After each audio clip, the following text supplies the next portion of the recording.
இந்த நியூஸை பேஸ் பண்ணி ட்ரேட் பண்ணணும்னு வெயிட் பண்ணிட்டு இருக்கிறது யாருன்னு பார்த்தீங்கன்னா, இப்போ பட்ஜெட்டே எக்ஸாம்பிள் எடுத்துட்டீங்கன்னா, ஒரு பெரிய ஃப்ளக்சுவேஷன் அப் அண்ட் டவுன் இருக்கிறதுக்கு ரீசன் என்னன்னா, ஒரு ட்ரேடிங் கம்யூனிட்டி எடுத்துக்கிட்டிங்கன்னா பையர்ஸ் அண்ட் செல்லர்ஸ் 2 பேர் இருக்காங்க. அண்ட் அதே மாதிரி இதில் பார்ட்டிசிபென்ட்ஸ்ன்னு இருக்காங்க. யார் யார் இன்ஸ்டிடியூஷனும் மறைக்க முடியாத ஒரு இடம் இருக்குது. அது எதுன்னு பார்த்தீங்கன்னா,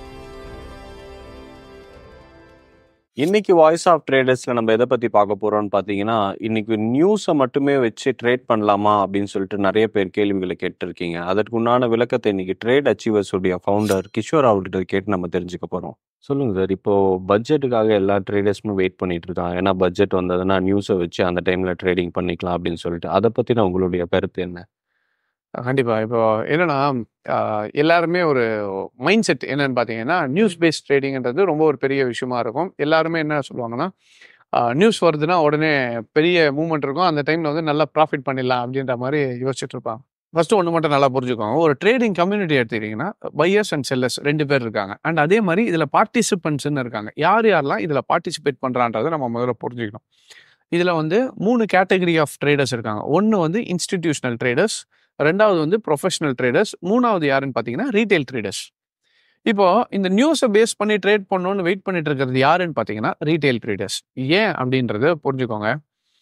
இப்போ ஒரு எக்ஸாம்பிள், சின்ன எக்ஸாம்பிள் மட்டும் சொல்கிறேன். லெட்ஸே நம்ம வந்து இப்போ செங்கல்பட்டு இருக்குது பார்த்தீங்களா? இப்போ இங்கேருந்து சென்னையிலேருந்து செங்கல்பட்டில் வந்து இப்போ என்ன சொல்கிறாங்க, சென்னை ஃபுல்லாக டைட் ஆகிடுச்சு. அதனால் இப்போ ஒரு நியூஸ் வருது, செங்கல்பட்டில் வந்து ஏர்போர்ட் வரப்போகுது அப்படின்ற மாதிரி ஒரு நியூஸ் அப்படின்னு.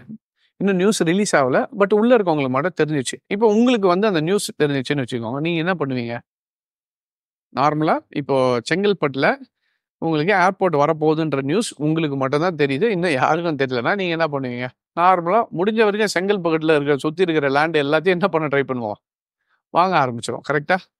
இப்போ ஒருவேளை இந்த நியூஸ் வெளியே வந்துச்சுன்னா நீங்கள் வாங்க முடியுமானா? வாங்க முடியாது. ஏன்னா விற்கிறவங்க யாரும் விற்க மாட்டாங்க. வந்ததுன்னா ரேட்டு என்ன ஆகிடும்? உங்களுக்கு பயங்கர ஹையாக ஆகும்னு தெரிஞ்சுட்டு அவங்க விற்க மாட்டாங்க, நீங்களும் வாங்க முடியாது. இப்போ இந்த நியூஸ் வந்து தெரிஞ்ச நியூஸை வெளியே போய் சொல்லுவீங்களா? கண்டிப்பாக சொல்ல மாட்டோம். ஏன்னா சொன்னால் என்ன ஆகும்? நம்மளுக்கே கிடைக்காம போயிடும். அதே மாதிரி தான் ஒரு மார்க்கெட்டில் நியூஸ் வருதுன்றதுக்கு முன்னாடியே அது என்ன நடக்க போகுதுன்றது முன்னாடியே மார்க்கெட்டில் சர்டன் இன்ஸ்டிடியூஷன் லெவலில் இருக்கவங்களுக்கு புரிஞ்சுக்க முடியும். இப்போ அந்த நியூஸை வந்து யார் வெயிட் பண்ணிட்டு இருப்பான்னு பார்த்தீங்கன்னா ரீட்டைல் ட்ரேடர்ஸ். ஆனால் அவங்க நியூஸ் வரதுக்கு முன்னாடியே அவங்க ப்ராப்பராக பிளான் பண்ணி முடிச்சிருவாங்க. எப்படின்னா, ஒரு இன்ஸ்டிடியூஷன் லெவலில் இருக்கவங்க என்ன பண்ணுவாங்கன்னு பார்த்தீங்கன்னா, ஆல்ரெடி அவங்க அக்யூமுலேஷனோ டிஸ்ட்ரிபியூஷனோ பண்ணி வச்சிருவாங்க. அந்த நியூஸ் டைமை வந்து அவங்களுக்கு சாதகமாக யூஸ் பண்ணிப்பாங்க, பையிங்க்கோ செல்லிங்க்கோ. ஏன்னா இப்போ நார்மல் ஒரு ட்ரேடர் வந்து என்ன பண்ணுவாரு, இப்போ நீங்கள் ஒரு ரீட்டைல் ட்ரேடர், நீங்கள் ஒரு ட்ரேடர் போய் எடுக்கிறீங்கன்னு வச்சுக்கோங்களேன். நார்மலாக என்ன பண்ணுவீங்க? போய் பை பண்ணுவீங்க, உடனே பை ஆகும், செல் பண்ணிங்கன்னா செல் ஆகும். ஏன்னா நம்ம 1 லாட் பண்ணுவீங்க, 5 லாட் பண்ணுவீங்க, 10 லாட் பண்ணுவீங்க. இப்போ இதுவே ஒரு 2000 லாட் பண்ணோன்னா, ஒரு 5000 லாட் உடனே பண்ணணும்னா என்ன ஆகும்? உங்களுக்கு ட்ரேட்ஸ் கிடைக்காது. ஏன்னா வால்யூம் அவ்வளோ பையர்ஸ் அண்ட் செல்லர்ஸ் இருக்க மாட்டாங்க. இப்போ ஒரு இன்ஸ்டிடியூஷன் வந்து ஒரு எக்ஸாம்பிள், ஃபார் எக்ஸாம்பிள் லெட்ஸே ஒரு பாட்டமில் ஒரு ரேட் ஒரு ரூ. 100 ஒரு பொருளை வாங்கிட்டார், ஒரு ஷேரை வாங்கிட்டாருன்னு வச்சுக்கோங்களேன். இப்போ அந்த ஷேர் வந்து ரூ. 200 போயிடுச்சு. இப்போ அவர் விற்கணும்னு நினைக்கிறார். ஆனால் விற்கணும்னா இப்போ ஒரு 10,000 லாட்டை செல் பண்ணணும்னா 10,000 குவான்டிட்டி வாங்குறதுக்கு ஆள் ரெடியாக இருக்கணும். அப்போ அவங்க எந்த டைமை யூஸ் பண்ணிப்பாங்கன்னு பார்த்தீங்கன்னா, இந்த டைம் தான் யூஸ் பண்ணுவாங்க, நியூஸ் டைம். ஏன்னா இந்த நியூஸ் தான் அவங்கள வந்து உங்களை இழுக்கக்கூடிய ஒரு ஃபேக்டர். இப்போ ஃபார் எக்ஸாம்பிள் எப்படி சொல்கிறேன்னா, இப்போ என்ன வரும் நியூஸ், ஒரு பாசிட்டிவ் நியூஸ் வருதுன்னு வச்சுப்போமே. இப்போ நீங்கள் அந்த பாசிட்டிவ் நியூஸை பார்த்துட்டு உடனே அன்னைக்கு வந்து பை பண்ணலான்னு உள்ளே போவீங்க. இன்ஸ்டிடியூஷன் ஆல்ரெடி ரூ. 100 வாங்கி வச்சிருப்பான், மார்க்கெட் ரூ. 200 இருக்கும், மேலே ஏறிட்டு இருக்கும். நீங்கள் இப்போ போயிட்டு ரூ. 200 ஆயிடுச்சு, இங்கே 200லேருந்து 300 போகும்னு நினச்சி நீங்கள் வாங்கலான்னு போவீங்க. அவங்க எல்லாத்தையும் வித்துட்டு போயிடுவாங்க.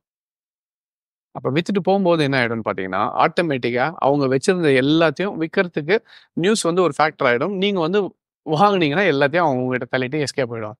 இப்போ நீங்கள் என்ன பண்ணுவீங்க? எல்லாத்தையும் வாங்கிடுவீங்க, அவங்க வந்து எல்லாத்தையும் வித்துட்டாங்க. நீங்கள் நியூஸ் வந்து பாசிட்டிவாக வந்திருக்கும், ஆனால் மார்க்கெட் வந்து கீழே வந்துட்டு இருக்கும். இப்போ ஒரே கன்ஃபியூஷன் ரீட்டைல் ட்ரேடர்ஸ்க்குலாம். என்ன எப்படி அது நல்ல நியூஸ் வந்திருக்கு, பாசிட்டிவாக தான் இருக்குது, ஆனால் மேலே ஏறணும், ஆனால் கீழே இறங்கிட்டு இருக்கு. ஏன் இறங்குதுன்னா, நல்லா ஒன்று புரிஞ்சுக்கோங்க. மார்க்கெட் நியூஸ்னால மூவ் ஆகிறது இல்லை, மார்க்கெட் பையர்ஸ் அண்ட் செல்லர்னால தான் மூவ் ஆகுது. இப்போ இப்படி ஒரு எக்ஸாம்பிள் எடுத்துக்கோங்க. ஒரு நல்ல பெரிய நியூஸ் வருது, யாருமே ட்ரேட் பண்ணலன்னா என்ன ஆகும்? மார்க்கெட்டில் ஒன்றுமே ஆகாது. கரெக்டாக? ஏன்? பையர் பை பண்ணாதான் மார்க்கெட் ஏறும், செல்லர் செல் பண்ணாதான் கீழே இறங்கும். அப்போது நியூஸை வச்சுட்டு ஒன்றும் பண்ண முடியாது. நியூஸை பேஸ் பண்ணி ட்ரேட் பண்ணாதான் உங்களுக்கு மார்க்கெட் என்ன ஆகும்? ஃப்ளக்சுவேட் ஆகும். இப்போ பட்ஜெட்டே எக்ஸாம்பிள் எடுத்துட்டிங்கன்னா, ஒரு பெரிய ஃப்ளக்சுவேஷன் அப் அண்ட் டவுன் இருக்கிறதுக்கு ரீசன் என்னென்னா, அங்கே வந்து பையர் செல்லர்ஸ் இருக்காங்க. அன்னைக்கு எல்லாருமே உள்ள வந்துட்டு பை செல் பண்றதுனால தான் உங்களுக்கு என்ன ஆகுது? மேல ஏறுறதா இருக்கட்டும், இறங்குறதா இருக்கட்டும். ஆனா அதுவே யாரும் ஒண்ணும் பண்ணலன்னா, அந்த நியூஸுக்கு வேலிடிட்டியே இல்ல. வருத்தம் இல்ல. ஸோ ஃபர்ஸ்ட் திங் என்ன புரிஞ்சுக்கணும்னா, நியூஸ்ன்றது நமக்கு ரீட்டெயில் ட்ரேடர்ஸுக்கு எப்போ வரும்னு போனீங்கன்னா, எல்லாமே சக்கையா புழிஞ்சிட்டு போட்ட பிறகு தான் அந்த நியூஸ் வருது.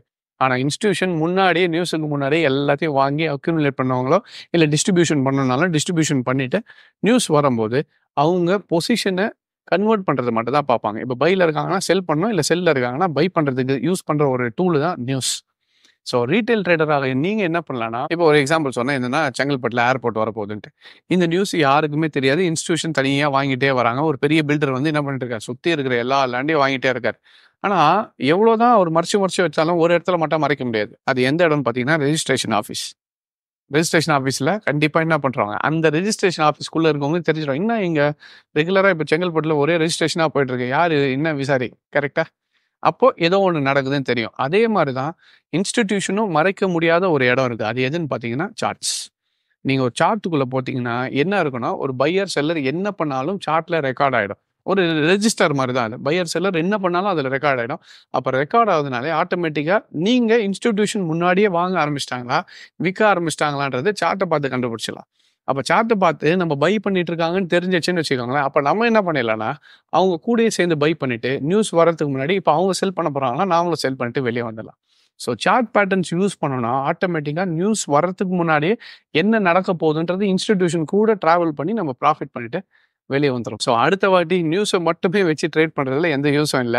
நியூஸுக்கு முன்னாடியே இன்ஸ்டிடியூஷன் என்ன பண்றாங்கன்றத ப்ராப்பரா நம்ம புரிஞ்சு வச்சுக்கிட்டு, அத வச்சு ட்ரேட் பண்றது தான் என்னைக்கா இருந்தாலும் இட்ஸ் பெனிஃபிஷியல். ஸோ அடுத்த வாட்டி சார்ட் பேட்டர்ன கரெக்ட்டா அண்டர்ஸ்டாண்ட் பண்ணிட்டு, நியூஸ உங்களுக்கு சாதகமா பயன்படுத்திக்குவாங்க. ரீட்டெயில் ட்ரேடர் மாரி டைரக்ட்டா போயிட்டு நியூஸ மட்டுமே பேஸ் பண்ணி ட்ரேட் பண்ணீங்கன்னா, கடைசியில நீங்க தான் அவங்களுக்கு ப்ராஃபிட்ட குடுத்துட்டு போற மாரி இருக்கும். லாஸ்ல தான் போய் முடியும். ஸோ இத கரெக்ட்டா பேலன்ஸ் பண்ணி ப்ராப்பர் டெக்னிக்கல்ஸ் யூஸ் பண்ணீங்கன்னா, டெஃபினட்டா நியூஸ் பேஸ் பண்ணி நம்ம ப்ராஃபிட்டபிளா வெளிய வர முடியும். இப்ப நீங்க சொன்னத வச்சு பார்க்கும்போது, ஒரு நியூஸ வச்சு நம்ம ட்ரேட் பண்றத விட, நியூஸ் வரதுக்கு முன்னாடி ஒரு சார்ட்ட அனலைஸ் பண்ணி நம்ம ட்ரேட் பண்றது தான் எப்பவுமே பெஸ்ட்டா இருக்கும். கண்டிப்பா.